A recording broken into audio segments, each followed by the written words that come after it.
Before we get into actually mixing and making basic bath bombs, we need to talk about mixture consistency and how it's affected by humidity and other things. I've mentioned the importance of mixture consistency a number of times already. In reality, the quality of your mixture and its consistency is going to determine the quality of your final product. So it's important to understand what a good consistency looks like and how to get it to that point. And it's going to take practice on your part to get there. But I wanted to talk about it before I show you how to do it, because it's a very important point to understand. Having the proper mixture consistency is crucial to a successful bath bomb. If the mixture is too wet, it will activate prematurely.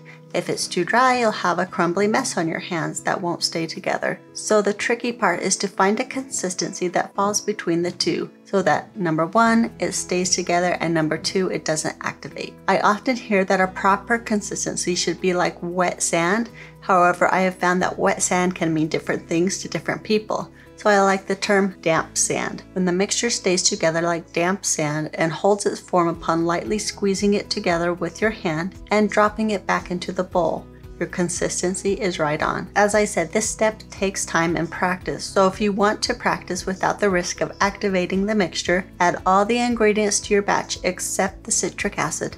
This will allow you to play around with it and see how you feel about your consistency. If the mixture gets too wet, let it dry out and try again. When you feel the consistency is like damp sand that holds its form, you can add the citric acid. You will want to retest to make sure it's still on point. You'll need to do some experimenting until you learn when it's too wet or too dry. The fact is, bath bomb recipes are often unique to the maker and the humidity in the area, so when working on your mixture, keep an eye out for certain things.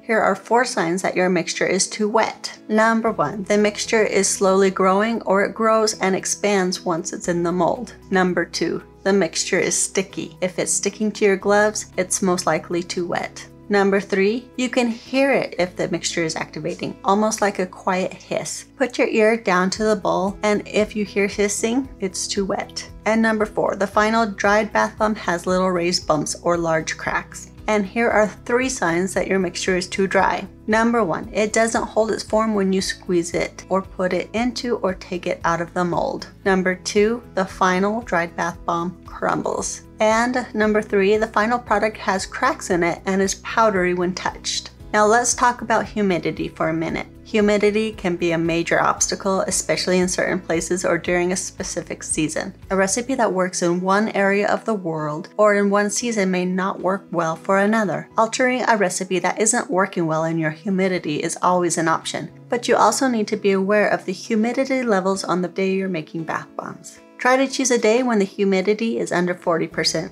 A weather app or website can tell you the humidity in your area at any given time, or you can get a small, inexpensive hygrometer that measures the humidity right in your home. The moisture in the air alone can actually cause your bath bombs to activate, which is why it's best to make them when the humidity is lowest. Rainy days are generally not a good day to make them. If you live in a very humid area of the world, or it's just a humid day when you need to make them, there's a couple of things you can do to deal with the humidity. Number 1, you can invest in a dehumidifier. These run anywhere from $40 to $300. If you live in a very humid area, a good dehumidifier can be a very worthwhile investment, especially if you'll be making large quantities.